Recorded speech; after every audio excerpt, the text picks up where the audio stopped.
Good morning, church. My name is Phyllis, and I'm one of the pastors here at New City. And before I continue, I actually want to take a moment to let you know I'm going to be talking about some really difficult things like depression and suicide today. And so if it feels like it's too much, I invite you to take a moment. You can step outside, take a deep breath, get a cup of water, do whatever you need to do to take care of yourself, okay? Well, we're kicking off a new series today and all throughout Lent.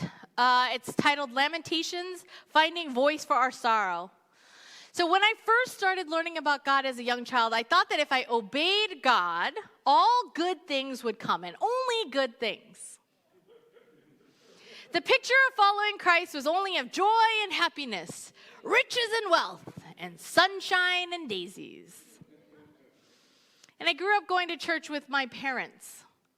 And it wasn't until about 9th grade that I was at a youth retreat and I decided to follow Jesus for myself. And I remember raising my hand and going forward and waiting for that happiness, sunshine and daisies, and all of that to happen. But it was just an ordinary prayer and then just a going back to life. And as a 9th grader, though, I was feeling a lot of things that I felt like I could not actually express. I felt like I had to hold my family together. For whatever reason, my parents just happened to be fighting a lot. And it felt tense all the time. And as often in an immigrant family or my Korean American family, love was not always expressed in the ways that TV and movies of my day were showing it. I craved the words, I love you, from my parents, and hugs. But that was not the Korean way back then. And I felt a lot of pressure to be perfect, to get straight A's, to belong, to be popular, to have the right clothes, to be happy and cheery. And some of those things I was failing miserably at. But I had an image to maintain, so I stuffed it all in as best as I could. And I remember so many nights just crying myself to sleep and then chastising myself because crying is a sign of weakness. And you're not weak. You're supposed to be strong.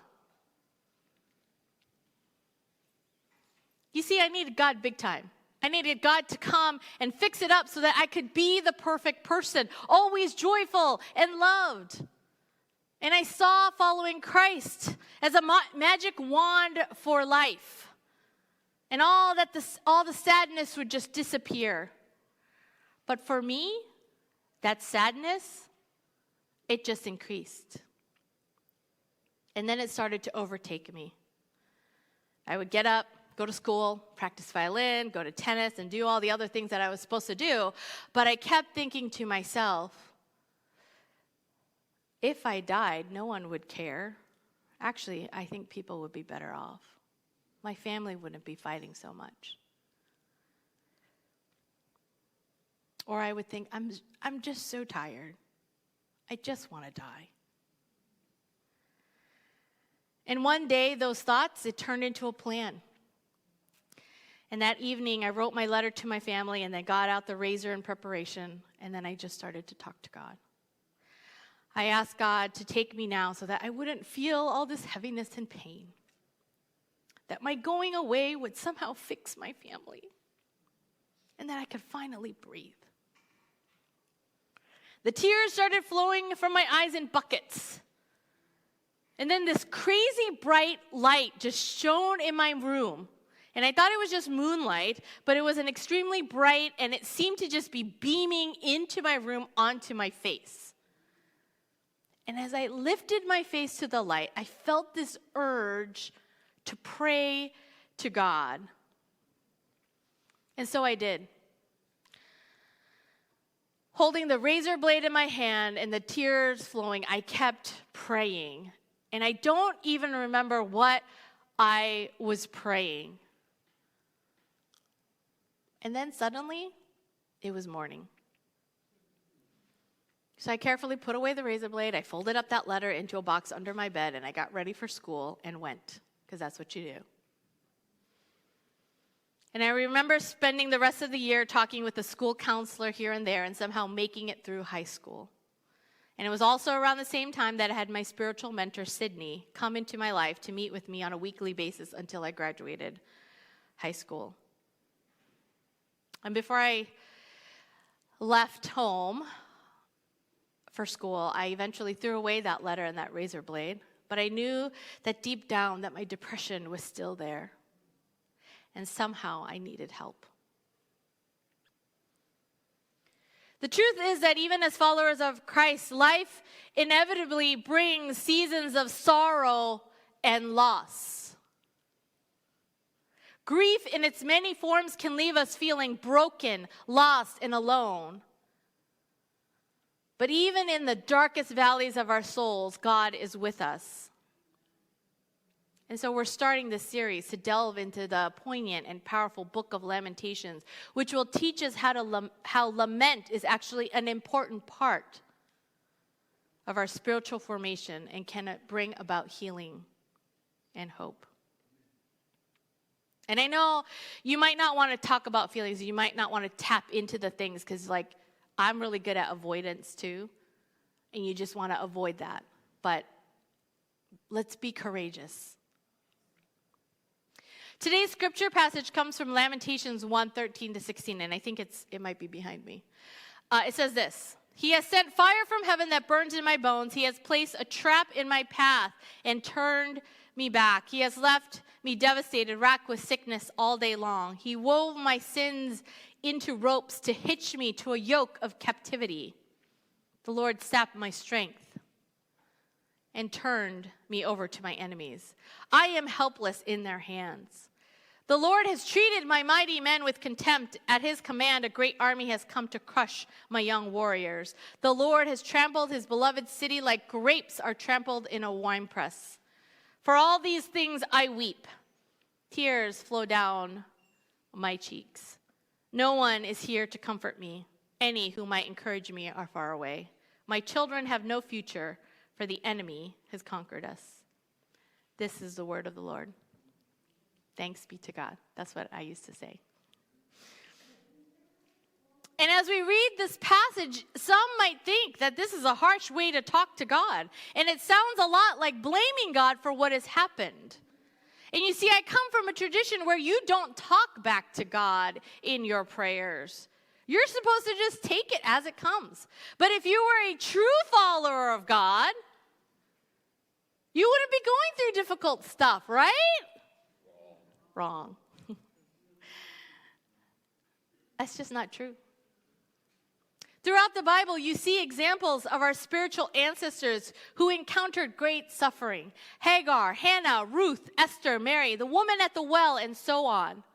Did you know that in the book of Psalms, over half are psalms of lament or crying out from suffering? Whether in the Hebrew scriptures or the New Testament, lament is everywhere and commonplace. But somehow in our westernized tradition of Christianity, we have not made any space for it. How many of you come from that tradition where only joy was emphasized as a Christ follower? That's me. Even when it's difficult, you're supposed to talk about only the joy or the hope, never about the suffering. This must be part of God's plan. There's a reason for this. You don't want to complain to God, right? Well, I want you to throw all of that out. Just throw that out. See, God wants to hear your complaint. God wants to hear your cries, your grief and your mourning and your hopelessness, your everything, the good and the bad and the ugly, all of it. And it's actually really important to name it, to open up to God and to let God move. Dr. Soong-Chan Rah, a professor and theologian from Fuller, writes in his book, Prophetic Lament, laments are prayers of petition arising out of need. But lament is not simply the presentation of a list of complaints, nor merely the expression of sadness over difficult circumstances. Lament is is in the Bible is the liturgical response to the reality of suffering and engages God in the context of pain and trouble. The hope of lament is that God would respond to human suffering that is wholeheartedly communicated through lament. And this is what the author of Lamentations is doing. The author is lamenting the destruction of their beloved city and crying out to God, why? The author is engaging with God in a real way in the context of the pain and trouble that they are experiencing at this destruction of their beloved city. We have long been taught that we don't want to talk about our difficult emotions and that following Christ can only bring joy. But let me ask you, how is the gospel good news then for those who are suffering? For those who are oppressed, for those who are marginalized, or in the words of Howard Thurman, for those who have their backs against the wall.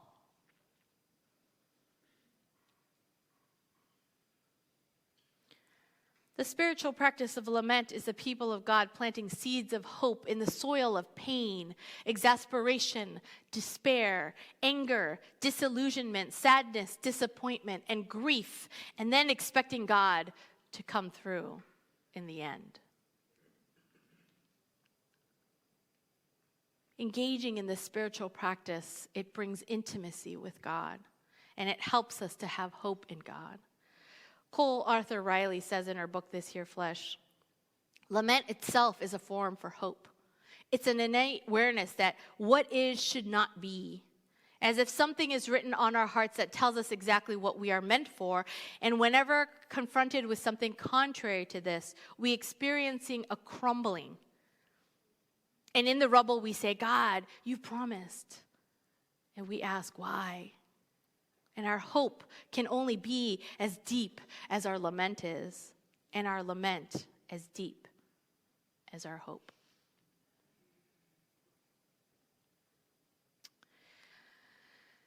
We're going to do this exercise of writing a prayer of lament together. But before I do that, I wanted to just share this dream that I had Thursday evening. And so one of the ways that God speaks to me is through my dreams since I was a kid. I have to tell you all about it, and it involves a Barbie dream house, but that's another story for another time. So Thursday evening, I went to bed a little bit earlier than usual because I just felt like I had a lot of my own kind of lament to contend with that I had been just really stuffing down deep down in my heart. And in my dream, I was struggling with the issue of LGBTQ inclusion within my denomination, which is actually a reality.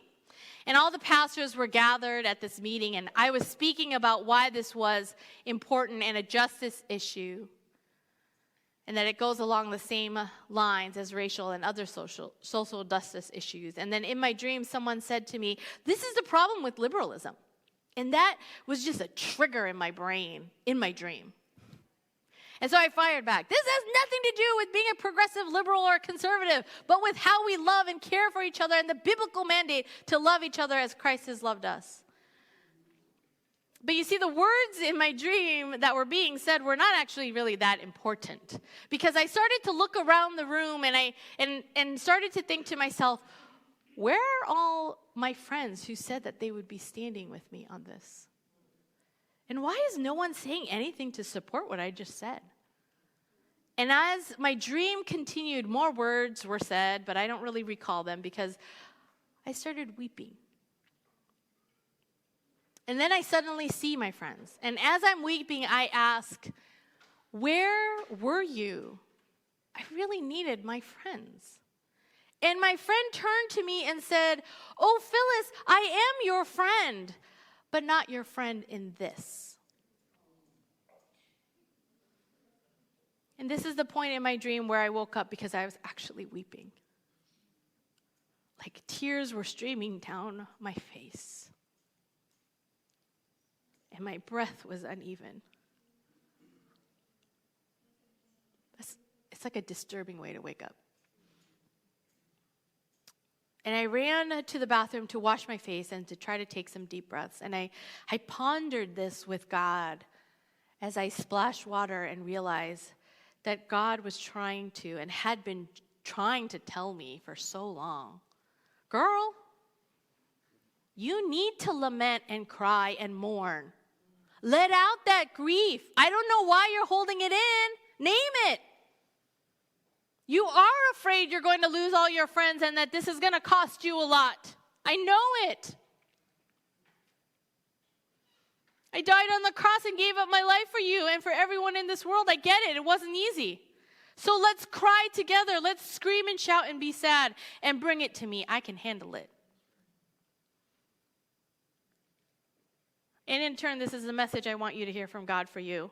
Beloved, God sees the tears flowing down your cheeks. God knows that no one is there to comfort you. And those who might encourage you are far away, and you might feel that your children have no future because the enemy has conquered us. You've been trampled on, you've been crushed, you've been in captivity, and you are helpless.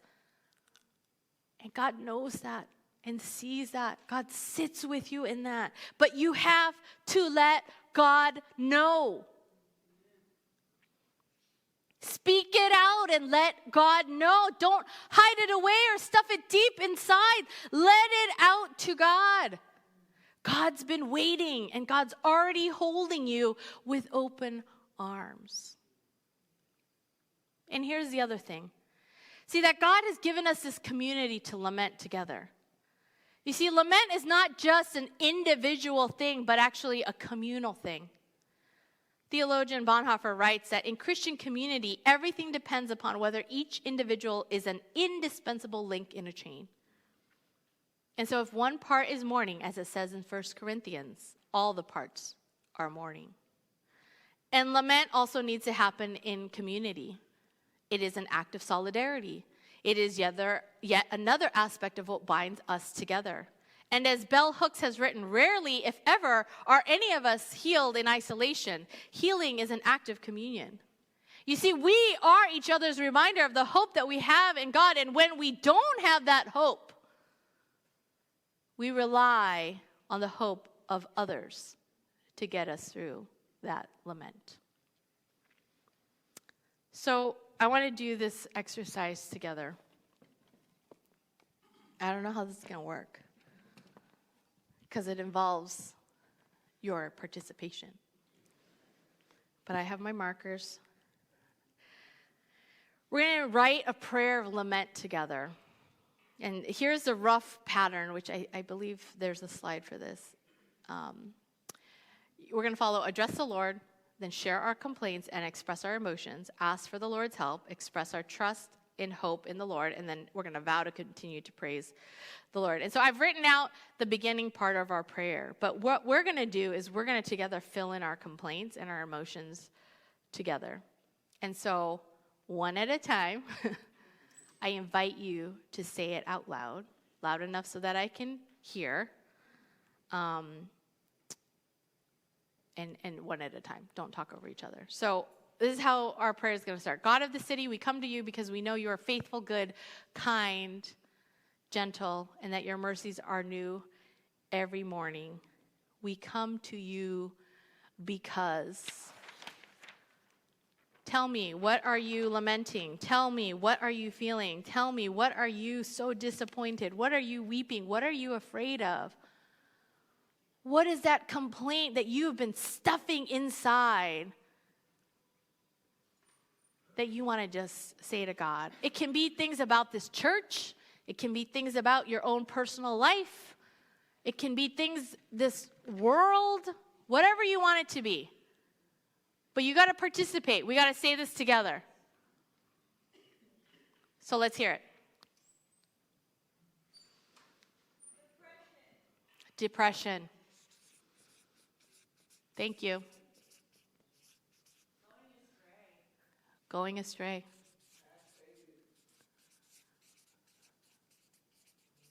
Past failures. Okay, and what was the other thing I heard from right over here somewhere? Ill family dynamics.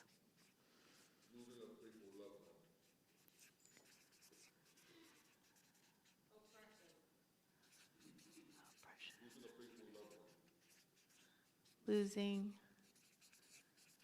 a faithful loved one? Okay. Did I hear helplessness? Say that again. Mental illness.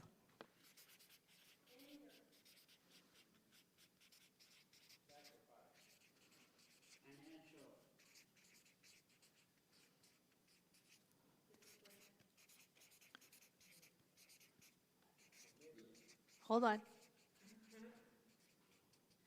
Disappointment. Okay. A place to belong in the workforce. A place to belong, and then I'll go back to contempt. Place to belong in the workforce. Contempt. Okay. What else? Staying on the straight and narrow.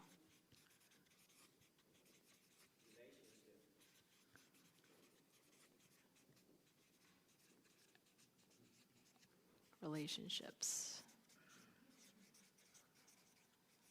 There was another one over there somewhere? Anger? I think we had that. Okay. Anger. Okay.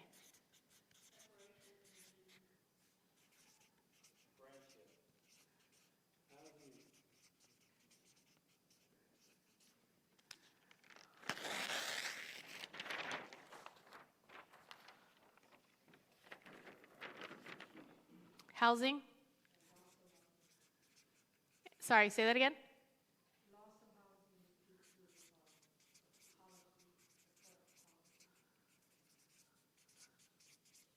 Okay. Did I already write that down? I'm gonna write that one more time up here. Friendship. Anxiety. Unfaithfulness. Physical health. Hold on. I said one at a time, you guys. Rejection. What was the other one? Mental health. Okay, that's that. I'm going to put it under here. I'm going to do another +1. But yeah, you say it. What else? What else? Lack of sleep, especially this weekend. Low self-esteem. Yes, the immigration issues. We lament that. What else? Addiction. I'm sorry, say that again? Feeling unloved? Unwanted.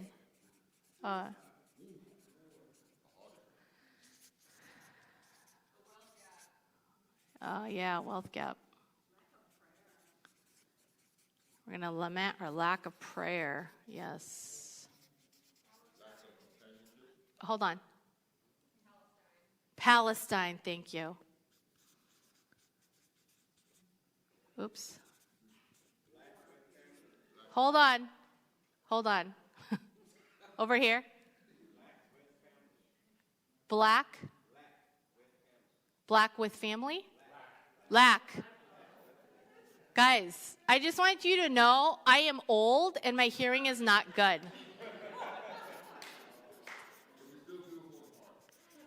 Thank you. I may look young, but I'm actually old. My family can attest to my hearing problems.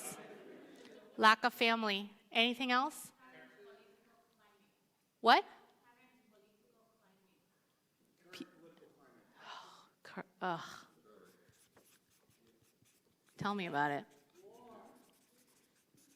War. I'm gonna write current. I think we had relationship and friendship on that, so we're gonna. What? Hate. Anything else? Okay, we had financial. I heard someone from over here. Attitude? Did someone just say racism? Yep. And then someone over there. What? Criticism.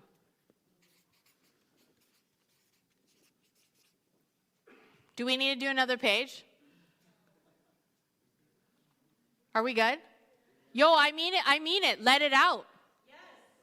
Yes, another page. Oh, let it out. Tell me.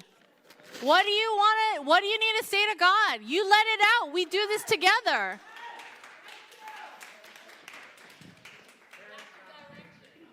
Lack of direction. What is the lament? Tell God. Parents not changing.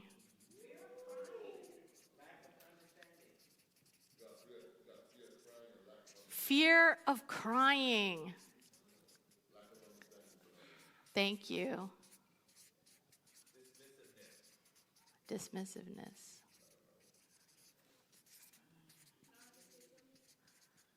Yes. Don't we know it? Okay, hearing God's voice.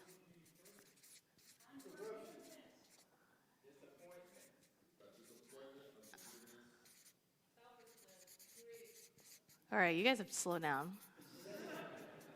Grief. Selfishness. What? Elder abuse. What else did I miss? Self-centered. Oh, misogyny. Patriarchy, you know. What, sorry? Brokenness of the church.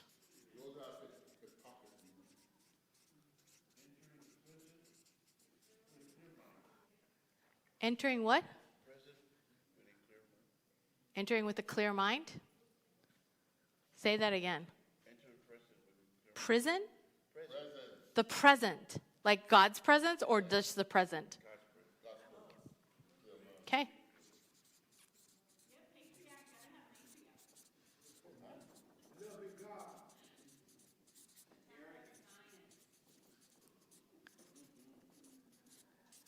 Arrogance. Okay. What else? Oh, someone said patriarchy. Yeah. What? We had low self-esteem. Demonic presence. Okay. I have a story about that too. You guys have to.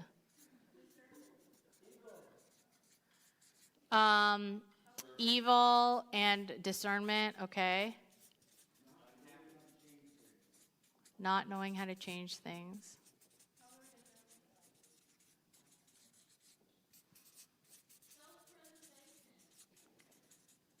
Okay, you're going to have to say that one more time in 1 second. Nope. Hold on. I want to make sure that we're hearing the voices of the people who are saying it. Jenny, what did you say? Power dynamics. Okay.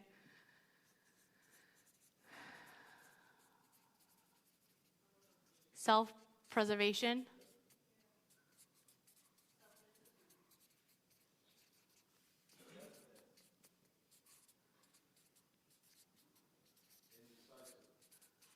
Indecisiveness.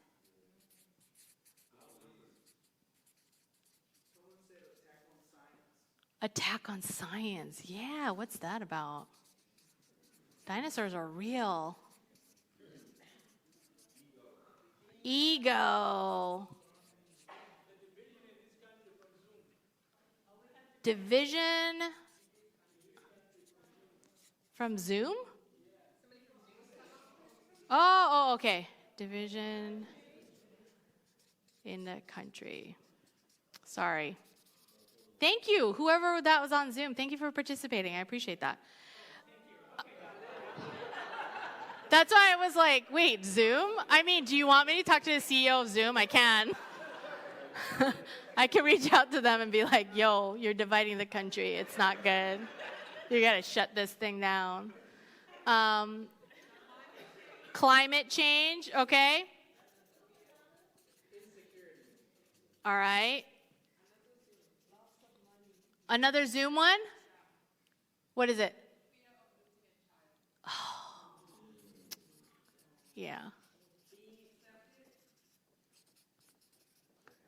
Being accepted. Okay. Violence. Oh, yeah.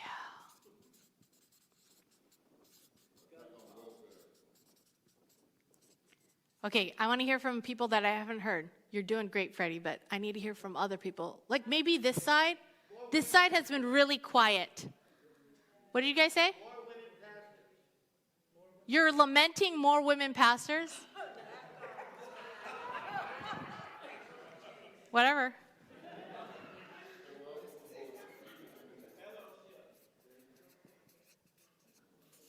Protect God creation. Okay, we climate change, and I'm going to write creation. Yo. The prompt is about what are we lamenting? What are we crying out to God for? What are we sad about? It's fine. If you're sad about more female pastors, that's fine. You can cry that out. I don't agree with you, but you can cry that out. That's okay. Acceptance. Spiritual abuse.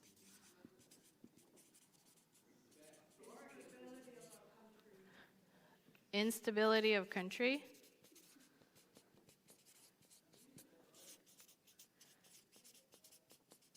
Abuse of authority.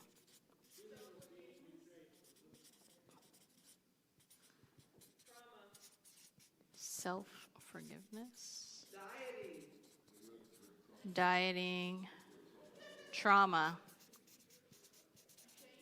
Shame. Okay, I'm going to do one more page, and then we're going to, because we could be here for days. Isn't that the truth? Because you all have been holding it in, and you haven't been telling God. We could be here for days because we have that much. Ego overshoots, because prejudice.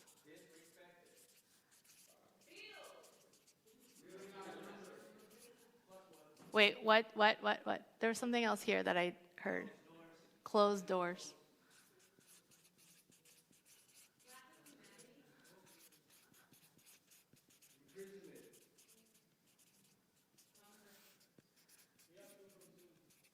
Hold on. Imprisonment, hunger,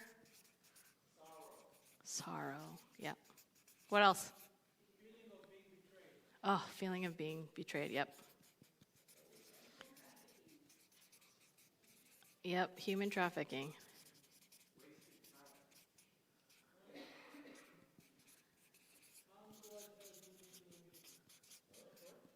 Say that one more time. Harm to LGBTQ. Okay. Yep.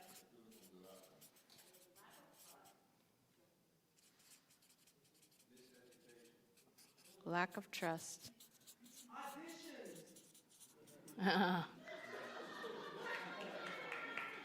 So who said what after lack of trust? Miseducation. I think we have that. Lack of happiness. Yeah, I got that. Poverty. Thank you. Just a couple more. Ugh. Tell me about it. Everyone should go take a nap. What? Fear? Peer pressure. Oh, yeah. Another Zoom was what? Lack of self-control. Okay.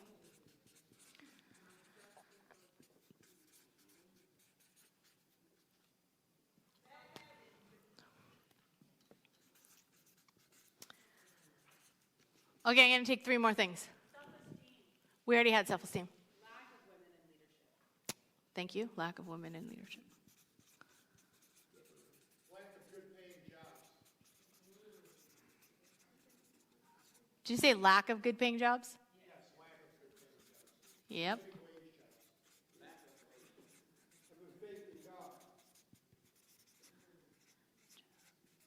God. Wages. I think we had words somewhere. All right, one last one. Make it good. Housing. We already had housing on here. Anything else? Friends that are hurting. Thank you.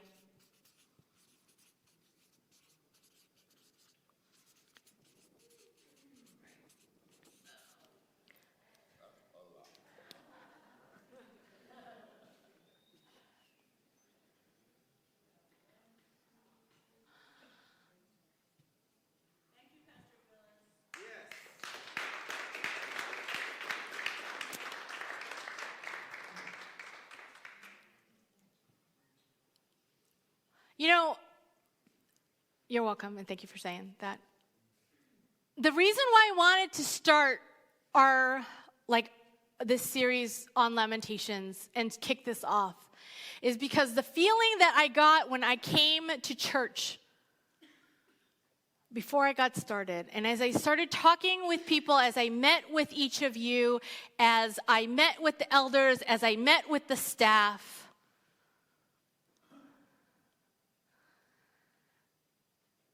I just felt this heavy weight. A heavy weight that you're ready to throw off. But guess what? You got to name it first and call it what it is. And that was that dream that I had. I didn't share it with you because I just wanted to share it with you because, I'm sad about it. But what it represented to me was that I didn't take that time to name it. And I need for you to name it because we can't move on from it if we cannot name it. If you cannot tell God,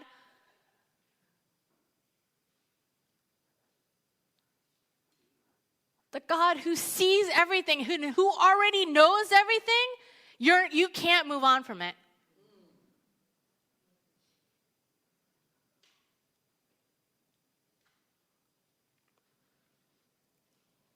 So I know this is hard. I know that this is really uncomfortable, but let's name it. God, we share our complaints. Pray with me. All these complaints that we have written, and even the ones that we have not named, God, we share with you and we tell you right now. And we give that to you. And we need your help. We need your help, God. We cannot do this on our own. We as human beings are so limited. We as human beings don't have the power and the strength to solve all of these things. But God, you can. And we trust you. And God, we praise you that you give us hope. And God, that we believe in a God who can.